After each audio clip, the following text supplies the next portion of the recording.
ఐపీఎల్లో Chennai super Kings వరుసగా మూడో ఓటమిని చవి చూసింది. ఆతిథ్య జట్టు రాయల్ ఛాలెంజర్స్ బెంగళూరు చేతిలో 43 పరుగుల తేడాతో ఓడిపోయింది. టాస్ గెలిచి బ్యాటింగ్ ఎంచుకున్న చెన్నై నిర్ణయం బెడిసికొట్టింది. బెంగళూరు చిన్నస్వామి స్టేడియం వేదికగా జరిగిన మ్యాచ్లో రాయల్ ఛాలెంజర్స్ బెంగళూరు ఆకట్టుకునే ప్రదర్శన కనబరిచింది. పరుగుల వరద పారిన ఈ హై వోల్టేజ్ స్కోరింగ్ మ్యాచ్లో చెన్నై సూపర్ కింగ్స్ పై 43 పరుగుల తేడాతో ఆర్సీబీ ఘన విజయం సాధించింది. తొలుత బ్యాటింగ్ చేసిన ఆర్సీబీ 20 ఓవర్లలో 3 వికెట్లకు 250 పరుగులు చేయగా 251 పరుగుల భారీ లక్ష్యాన్ని ఛేదించడంలో చెన్నై విఫలమైంది.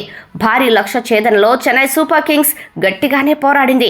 ఆరంభంలోనే రుతురాజ్ గైక్వాడ్, సంజు శాంసన్ వికెట్లను త్వరగా కోల్పోవడం జట్టుపై ఒత్తిడి పెంచింది.